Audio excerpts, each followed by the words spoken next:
Imaginez, vous organisez une formation interne, vous avez réservé la salle, mobilisé vos équipes, parfois fait appel à un intervenant externe, tout semblait bien parti, et pourtant, au bout de quelques jours, vous vous rendez compte que rien n'a réellement changé. Vos collaborateurs n'appliquent pas ce qu'ils ont vu, l'enthousiasme retombe, et vous n'obtenez pas le retour sur investissement espéré. Vous n'êtes pas seul. De nombreux responsables, managers et animateurs se heurtent à la même frustration. Trop d'efforts pour trop peu de résultats. Mais cela s'explique par une chose. Vous êtes expert dans votre domaine, vous connaissez votre sujet sur le bout des doigts, on vous écoute, on vous fait confiance, mais voilà. La vraie question est-ce que vos collaborateurs retiennent et appliquent vraiment ce que vous leur transmettez? Je m'appelle Merwan Chayou, je suis pompier professionnel, mais également expert en pédagogie. Depuis 2018, j'ai formé des équipes de secours, exploré des approches pédagogiques innovantes et accompagné des entreprises pour booster leurs compétences et celles de leurs collaborateurs. J'ai suivi bon nombre de formations dans ce domaine, certaines très classiques et d'autres un peu plus innovantes. Et aujourd'hui, je vais vous faire gagner un temps précieux en vous partageant les meilleures pratiques que j'ai pu tester sur le terrain, afin que vos formations ne soient plus seulement entendues, mais enfin comprises et surtout appliquées. En moins de 15 minutes, je vais vous donner les clés pour rendre vos interventions plus percutantes. Vous lancez un atelier et vous remarquez que seulement quelques personnes osent prendre la parole. La majorité écoute d'une oreille, certains même consultent discrètement leur téléphone. Après la formation, vous constatez peu ou pas de changement dans les pratiques quotidiennes. Les collaborateurs sont revenus à leurs anciennes habitudes et puis certains salariés sont obligés d'assister à la formation. Ils n'y voyaient aucun intérêt et ne se sont même pas engagés. Et surtout, vous n'avez pas de vrai feedback quantifiable. Difficile d'évaluer si les connaissances sont acquises et si les comportements évoluent réellement. Avant de déployer toute stratégie, il faut comprendre pourquoi ces problèmes surviennent. Pourquoi la bonne volonté et le budget ne suffisent pas à créer une formation mémorable. Comprenons les mécanismes d'apprentissage chez l'adulte. Avant d'entrer dans le comment, regardons de plus près le pourquoi. Pourquoi seulement 30% des contenus sont-ils retenus? Eh bien c'est simple. Les adultes apprennent de façon sélective, selon la pertinence immédiate et la possibilité d'appliquer rapidement les connaissances. Chaque adulte arrive avec son vécu, ses a priori, et la plupart sont sûrement ceux qui ont été traumatisés par des systèmes scolaires ou encore des PowerPoint soporifiques. Enfin, il y a un dernier levier, celui de la motivation. Sans un minimum de sens et de lien avec leurs objectifs personnels ou professionnels, vos collaborateurs risquent de décrocher. La question est donc, quels sont ces leviers de motivation? Le premier levier peut être celui de la récompense, financière ou symbolique, par l'obtention d'une prime ou une reconnaissance, ou voire même l'évolution d'un poste. Mais ce levier-là ne fonctionne vraiment que si la formation est perçue comme ayant du sens. Le deuxième levier de motivation, et là c'est plus de la contrainte, serait pas une sanction ou une obligation. Amener la présence de votre collaborateur, c'est une bonne chose, mais ça n'engagera pas vraiment celui-ci. Et puis clairement, cela va créer de la résistance ou des intérêts. Le meilleur des leviers, c'est celui-là, l'engagement personnel. C'est celui qui est le plus puissant. Le collaborateur se forme pour développer ses compétences, résoudre ses problèmes professionnels ou même progresser dans sa carrière. Il va falloir satisfaire leurs besoins. Il n'y a pas de secret. En amont de la formation, il faut recueillir les attentes de votre public. Rendez l'apprentissage intéressant. Je vous l'ai mis dans l'outil, c'est le moment pour vous d'innover. Ces moments de formation cassent une routine de travail et cette cassure est précieuse. C'est ici que vous allez créer l'envie de revenir et voire même motiver d'autres collaborateurs. Enfin, montrez l'impact direct sur le travail, la vie de tous les jours, la réduction du stress ou même l'augmentation des performances. Pour aller plus loin, votre formation doit s'appuyer sur la pyramide des besoins de Maslow. Pour apprendre sereinement, chaque collaborateur doit satisfaire certains besoins. Le premier des besoins est le besoin physiologique. Salle confortable, pause régulière, boisson ou même environnement chaleureux. Le deuxième des besoins est le besoin de sécurité. L'ambiance bienveillante où l'erreur est acceptée comme partie intégrante de l'apprentissage. Surtout, ne jugez pas votre collaborateur sur les erreurs. Le troisième des besoins est le besoin d'appartenance. Votre collaborateur doit se sentir intégré au groupe. Finalement, vous ne formez pas qu'un seul collaborateur, vous formez toute une équipe. Cela peut être apporté par des encouragements, voire même de la cohésion. Le quatrième des besoins est le besoin d'estime. Reconnaissance des progrès, mise en valeur des réussites individuelles et collectives. Et enfin, le dernier des besoins, le besoin d'accomplissement. Il va falloir que vous donniez du sens et de la perspective. Il faut montrer comment ces nouvelles compétences s'intègrent dans un projet de carrière un peu plus large. Vous avez déjà quelques bases pour la compréhension de l'apprentissage chez l'adulte. Maintenant, intéressons-nous à cette citation. Entre ce que je pense, ce que je veux dire, ce que je crois dire, ce que je dis, ce que vous avez envie d'entendre, ce que vous entendez et ce que vous comprenez, il y a 10 possibilités qu'on ait des difficultés à communiquer. Mais essayons quand même. Bernard Werber. Varier les canaux de communication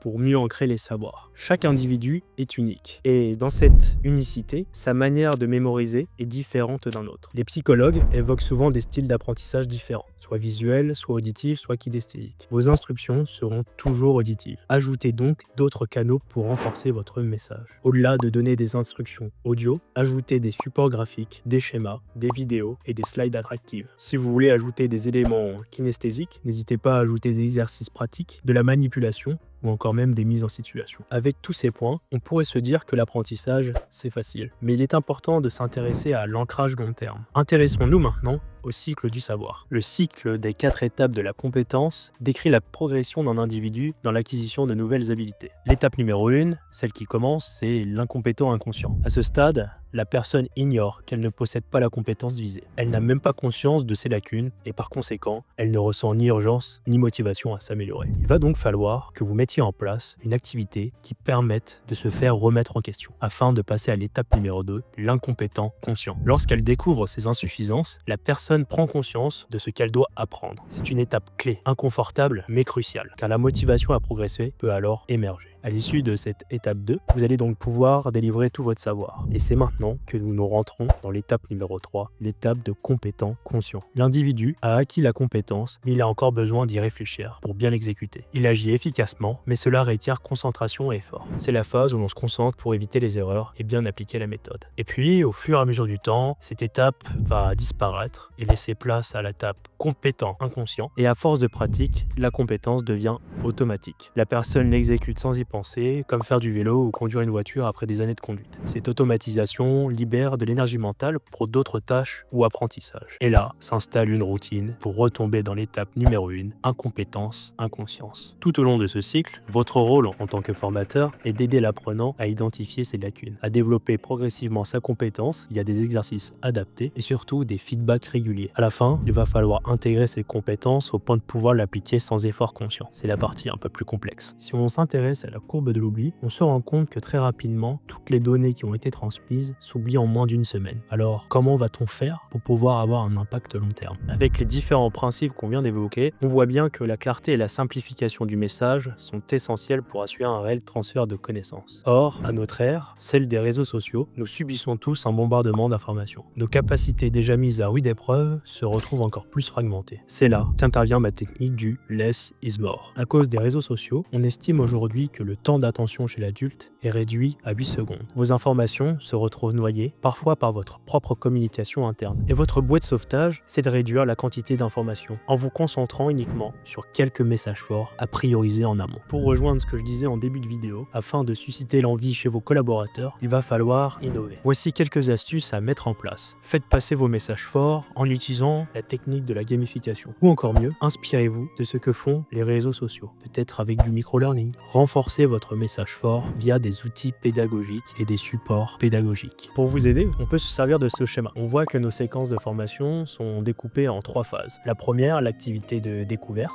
qui va permettre de contextualiser l'information, va permettre de faire émerger de nouveaux savoirs et de préparer le terrain. On pourrait la mettre en place via des brainstorming ou même des questions-réponses. La deuxième, l'activité d'apprentissage, est le point crucial de votre formation. C'est là où vous allez pouvoir délivrer tout votre savoir. Et c'est donc là où vous allez innover afin de transmettre vos messages forts. La troisième activité est l'activité d'application. C'est le moment de savoir si votre collaborateur a compris tous les messages que vous lui avez passés via le fameux feedback. Vous pouvez soit créer des simulations ou tout simplement envoyer votre collaborateur sur le terrain. Attention, à aucun moment, votre collaborateur ne doit se sentir dans un contrôle. Éloignez-vous des systèmes de l'éducation nationale, éloignez-vous des QCM rébarbatifs. C'est le moment de recontextualiser le savoir vu lors de l'activité d'apprentissage. On arrive bientôt à la fin de la vidéo et je vous donne les derniers tips et astuces pour avoir l'ancrage le plus long terme. Votre objectif est donc d'avoir une répétition innovante. Oubliez les affiches rébarbatives. À chaque fois, vos messages vont devoir porter des justifications. Posez-vous toujours la question de pourquoi. Pourquoi mon salarié doit-il porter cette EPI? Pourquoi mon salarié doit-il suivre cette instruction? Pour apprendre, l'adulte a besoin de comprendre. Contextualisez tout le temps les différentes formations. Le plus dur pour un concepteur de formation, c'est d'identifier la famille problématique problèmes. Et donc, derrière, de recibler et de réorganiser le quotidien du travail. Enfin, pour avoir le meilleur des impacts, utilisez des outils pédagogiques et surtout, innovez. Faites la différence. Voilà, vous avez toutes les clés afin d'avoir l'ancrage le plus long terme. Maintenant, intéressons-nous à quelle fréquence devons-nous utiliser cette répétition innovante. Ce que vous pouvez observer sur ce schéma, selon la courbe de l'oublié, ce sont des rappels réguliers. À 10 minutes, un jour, une semaine, un mois et 5 mois. À vous, dans votre entreprise, de choisir le moment opportun afin de vouloir ancrer vos messages forts. Voilà, vous avez maintenant toutes les clés. Et vous comprenez que former, ce n'est pas seulement transmettre des connaissances techniques. C'est avant tout inspirer, éveiller la volonté de changer et surtout de progresser. Votre rôle en tant que formateur est de guider vos collaborateurs à travers ce processus de transformation. Et ça